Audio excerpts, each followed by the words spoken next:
Hi, guys. Welcome to Section 3, Chapter 6 of Story Driven Designs, Part 2.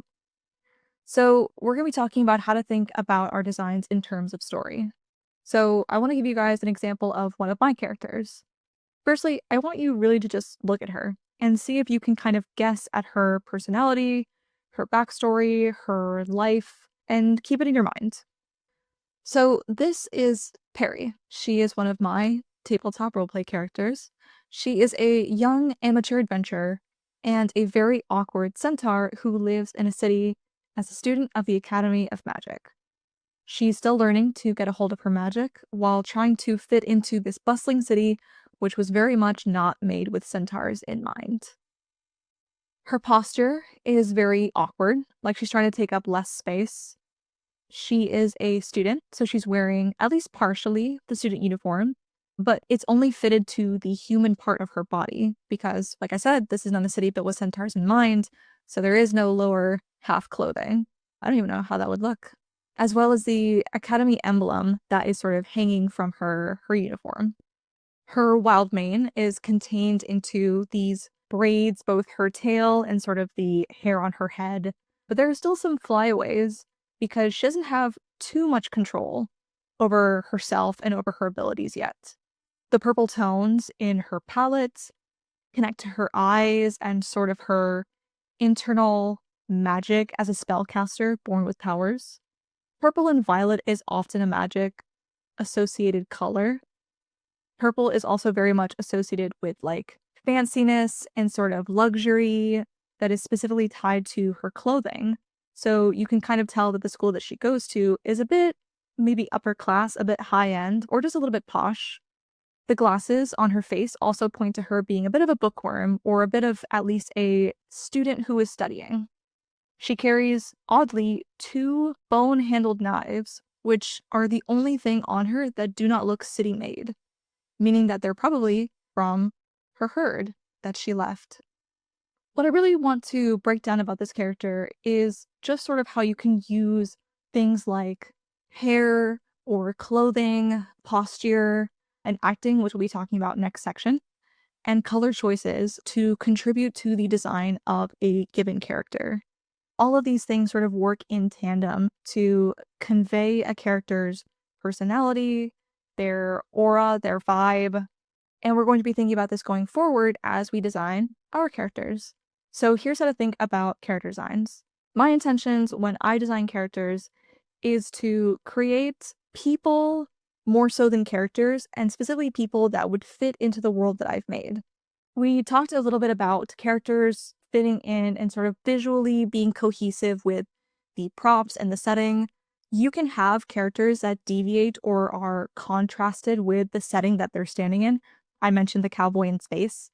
And the reason why something like that wouldn't work, or at least not for this setting, is because like a cowboy in space is the contrast would be comedic. It would be humorous. It wouldn't be taken seriously.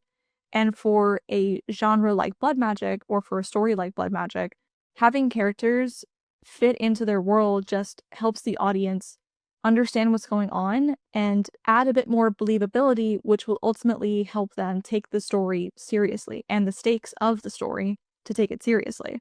I like to make character designs that feel grounded, but also, like, there's a little bit of artistic liberty taken into making characters that look cool or just visually interesting.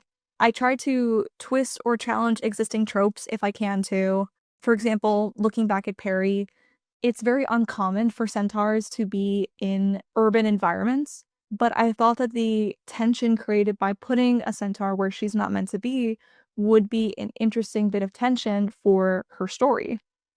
Next up on our demos will be designing characters. So, based on our outline or script, this is who I will be designing going forward. So, especially, I would say a design highlight will be the witch bartender. Someone who is this sort of, I see her as a bit of like this laid back, probably older woman with runic witch tattoos on her arm. I'm picturing symbols like moon phases, flowers, and berries, other runic symbols that will require more research. Other designs can be the other bar patrons or just consideration for who those bar patrons might be.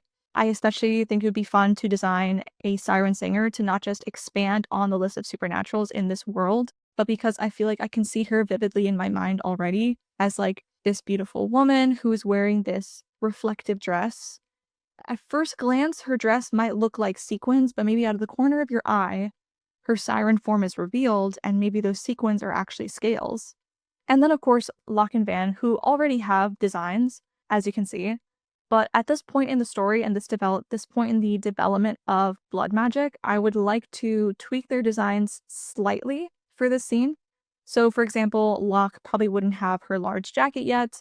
It's something that she would earn later on in the story, but maybe she's wearing a bit more of a coven style uniform or cloak. So she gets to maintain a bit of the silhouette that she has already, but something a bit less unique because she is a coven initiate that is trying to fit in and sort of embody the coven. I would say Van would stay mostly the same, just because the sort of button down shirt, the slacks, and the tie are sort of this like timeless look. They're this sort of timeless sort of clothing choice. But I would like to at least put her in a jacket of sorts to at least separate her from the bartender, just because I can see this bartender as someone who is also wearing a button-up shirt, maybe a tie and a vest, and just sort of like separate her a bit more visually from the other characters that are also in this scene. And this also leads us to our next exercise, which will be designing your characters.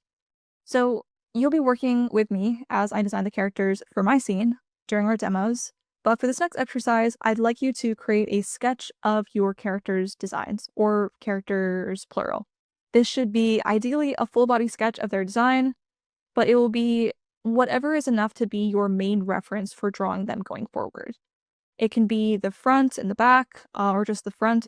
Again, whatever is a suitable reference for you in creating your scene going forward. This reference sheet will be as simple or as detailed as you need it to be for reference purposes. I recommend making a front and a back of your character at least. It doesn't have to be completely colored, completely detailed, but just having a well-rounded view of your character's clothing can be extremely helpful. If you already have a design for them, then I recommend sketching some of the props or location designs for your story scene instead. So, and also think about how your character design, if you have one, fits into that setting. So like we talked about, if you want your characters to contrast from the setting as a sort of comedic thing, if that is the scene that you're writing, then that might be something that you would consider. But if you want your characters and your scenes to be sort of a bit more serious, a bit more dramatic, and to be taken seriously, then you might want to consider designing everything in tandem so that everything sort of